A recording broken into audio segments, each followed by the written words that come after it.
Hola, ¿cómo están? Bienvenidos a una nueva edición de País de Boludos. Tu rutina semanal para un domingo re-rirri. Realidad, risas y ribotril. Hoy hablaremos de mapuches, el pueblo elegido. Elegido como enemigo de la Unión Nacional, elegido también como un ejemplo de dignidad. Mapuches, un pueblo fetiche, tanto para fachos como para progres. Estamos a esto de que le pongan mapuche a una marca de ropa levemente transgresora con locales en Palermo, ¿eh? Y si sucediera, queremos aclarar que estamos 100% disponibles para un canje. Mientras tanto, desde nuestro humilde lugar de editorialistas de YouTube, vamos a intentar abordar el tema mapuche sin justificar represiones gratuitas e intentando ponernos del lado de quien tiene menos recursos, siendo críticos con quienes utilizan el conflicto para obtener un lucro e intentando ser compasivos con quienes solo buscan subsistir. Y si no nos sale, sabremos lo que siente Alberto Fernández. No es un tema para nada fácil de abordar porque si empezás a tirar de la piola de una usurpación como la de Villa Mascardi, aparece otra usurpación anterior, la usurpación de un continente. Y aún obviando la conquista de América, más allá de la etnia, el reclamo mapuche se conecta con un problema central de la democracia y del capitalismo. Hay personas que tienen derecho al trabajo, a la vivienda y a la salud y no cuentan con ninguna de esas cosas, aunque esto a algunos pareciera que es lo que menos les importa. La gobernadora Arabela Carreras presentó una denuncia por terrorismo y le exigió al ministro Aníbal Fernández que envíe fuerzas federales para custodiar la vida y la obra de los habitantes de Río Negro.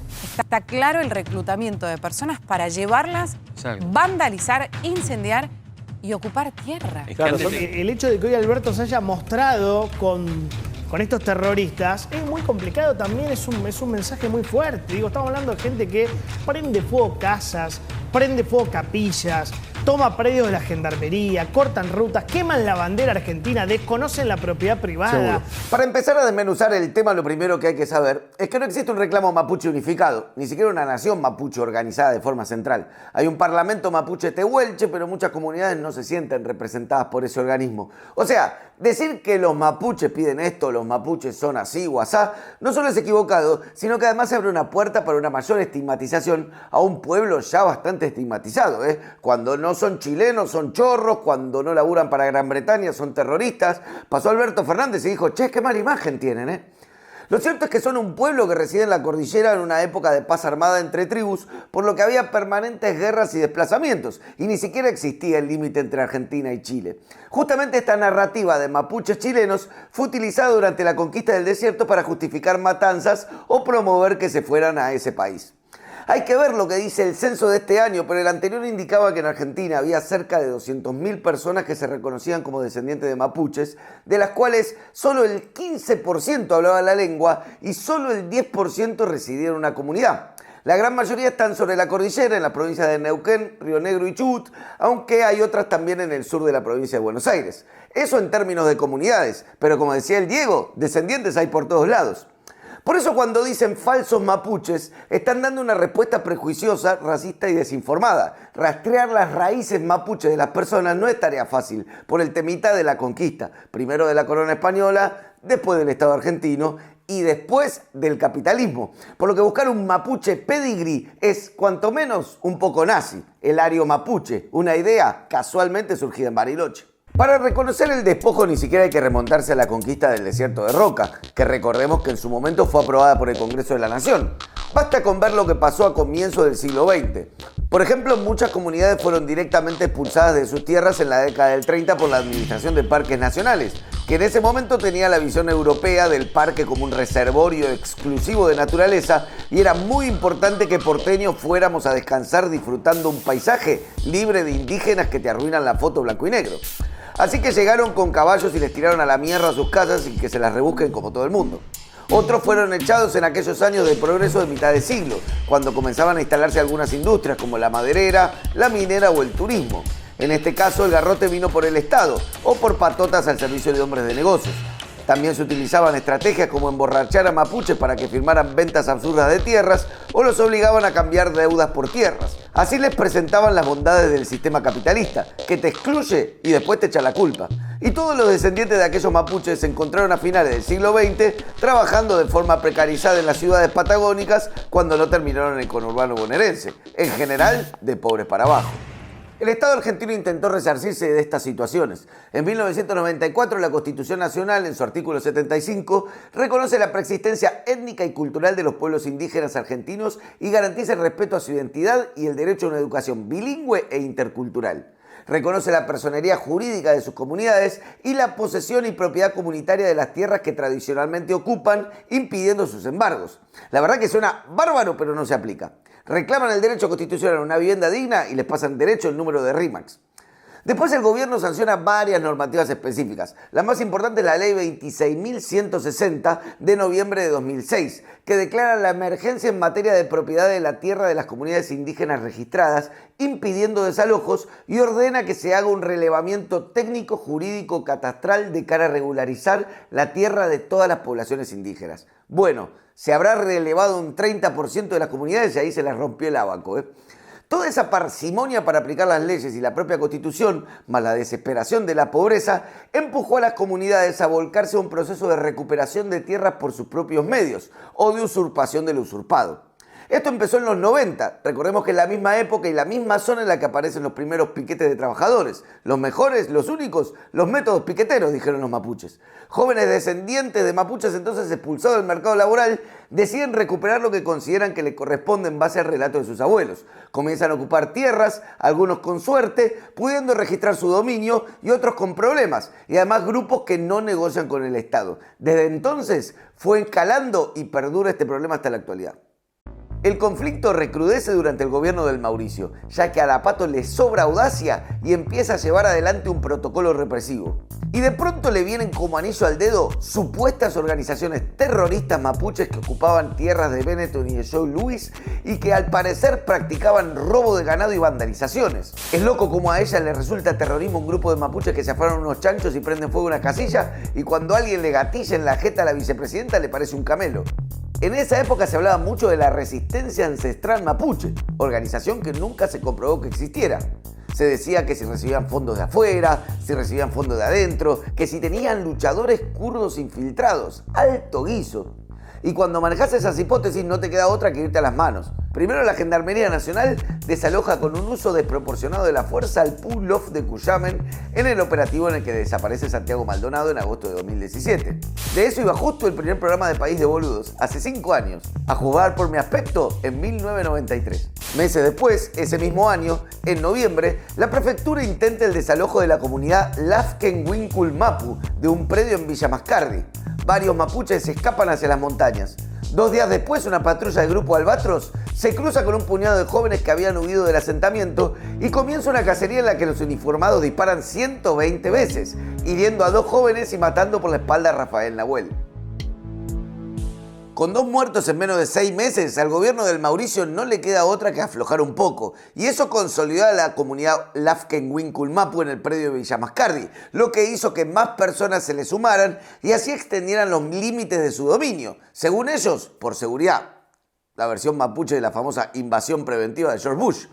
Así fue que usurparon muchos terrenos del Estado, uno del Obispado de San Isidro, 3 casas de fin de semana de familia de Guita y un hotel que iba a ser una escuela de guardaparques que anunció en su momento el rabino Berman cuando era secretario de Ambiente, pero que nunca funcionó, al igual que su creador.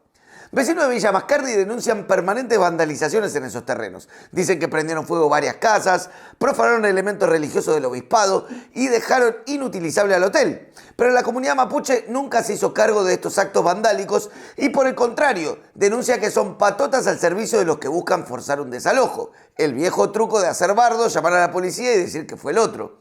Justamente el domingo 25 de septiembre a la noche, un grupo de 20 encapuchados prende fuego una casilla de vigilancia móvil de la Gendarmería. Y ahí nomás el juzgado federal local se lo atribuyó directo a la Lafkenwinkul Mapu.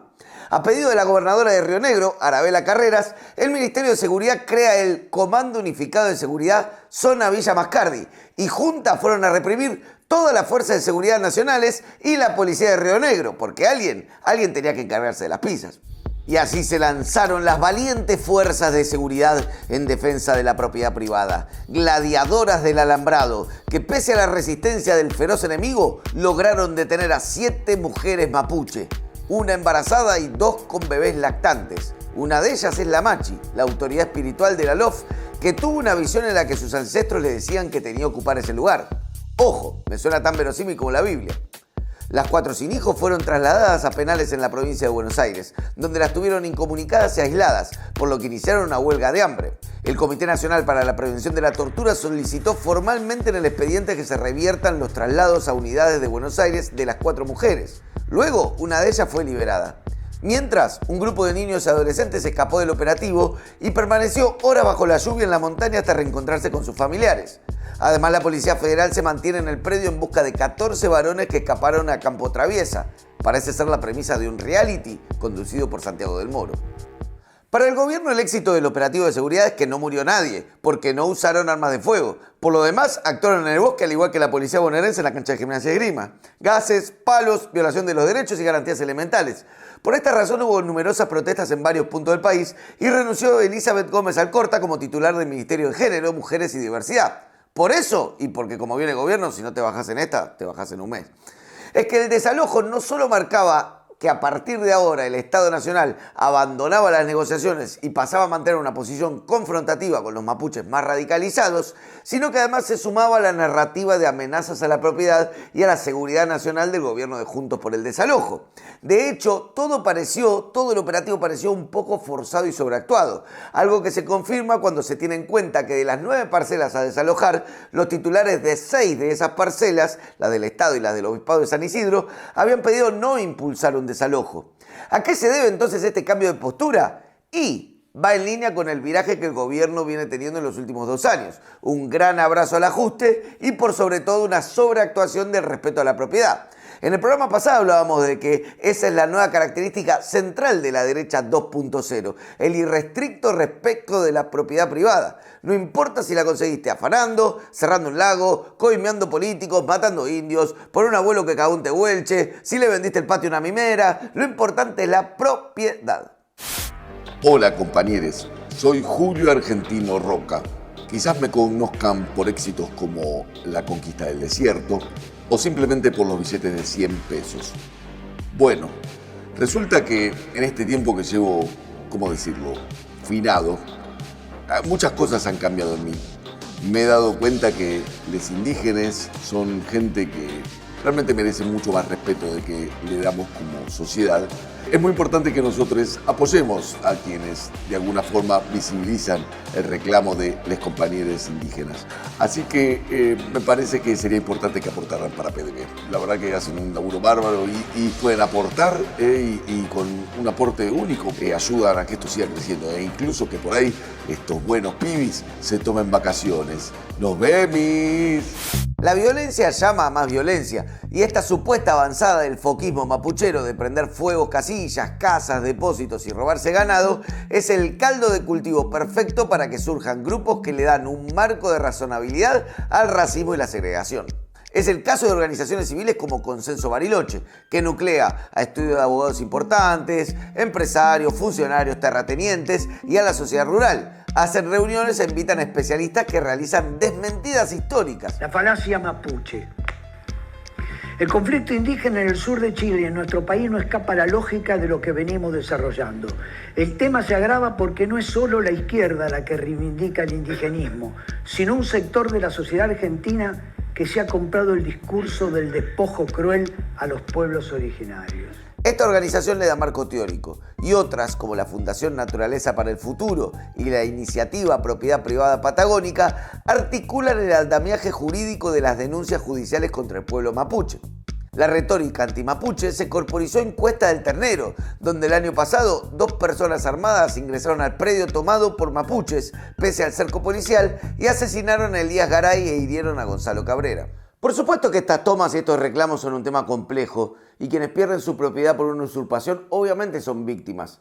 También debe haber gente que se hace pasar por descendiente mapuche para ver si liga una parcela de tierra y por supuesto debe haber mapuches que realizan actos vandálicos. Pero hace falta un enfoque multidimensional para encontrarle solución a un problema que lleva al menos 150 años. Lo que no puede pasar es que se naturalice una retórica racista que en nombre de la propiedad privada legitime la violencia pública o privada contra mapuches y nunca discuta las desigualdades que genera este capitalismo. Nos horroriza la usurpación mapuche y no la que lleva adelante Joel Lewis, que no abre el camino que lleva al lago escondido pese a que se lo ordenó la justicia. No se trata de etnias, se trata de darle oportunidad de progresar a los que menos tienen. Si el Estado no se las da, empiezan a tomarlas por sus propios medios, como está pasando ahora. Y ahí se abren dos caminos. La represión, que indefectiblemente va a llevar a una escalada violenta porque esta gente no tiene nada que perder, o la reparación. Yo elijo la segunda. Bueno, vamos rápidamente con los hermosos mensajitos que nos dejó el programa sobre Brasil, como el de Michelle Godoy, que dice: saludos y malísimo el video, muy lamentable tu periodismo. ¿Y para qué mandó saludos? Jeff Vale dejó como 40 mensajes enojadísimo, es brasilero, y dice: mentiu en todo, estuda direito, que Brasil, PSD, socialdemocracia, izquierda. Me gusta que es como un patrón medio común con los libertarios, ¿no? Que se enoja y ve todo de izquierda, como el gobierno de Fernando Enrique Cardoso.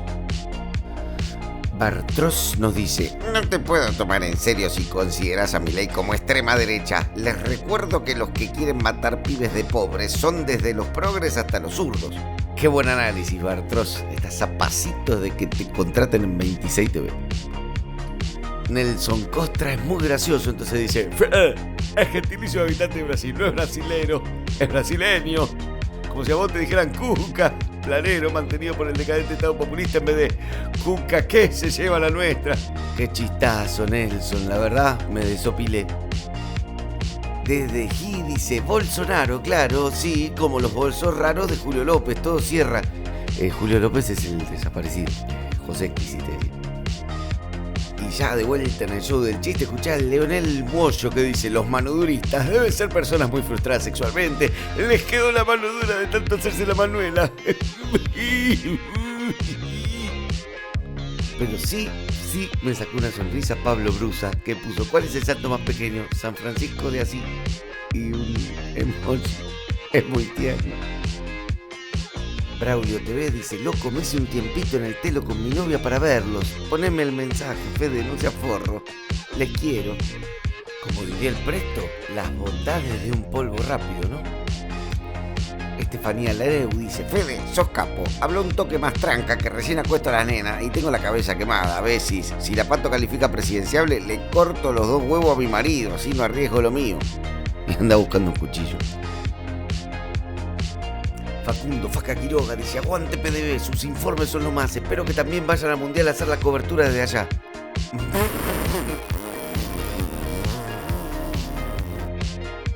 Y por último, Jeremías Iriarte nos deja un ejemplo de vida. Te acabo de dejar 2 lucas estando alcoholizado. Dicen que los niños y los borrachos no mienten. Es excelente tu trabajo y solo me animo a reconocerlo económicamente estando así. Te quiero, Fede. Nosotros te queremos más, Jeremías. Por favor, no dejes de mamarte los domingos a la tardecita. Y si vos que estás viendo esto también estás mamado, no lo dudes. Entrá en paisdeboludo.com.ar y ahí puedes hacer un aporte único o suscribirte y mensualmente dejarnos una plata que no te duela. En los próximos 2 meses que quedan, porque ya el año está terminando y después bajamos todas las suscripciones. Así que bueno, en fin, si no aporten de una vez y da lo mismo, Pero recuerden, País de Boludos lo hacemos entre todos. Hasta el domingo.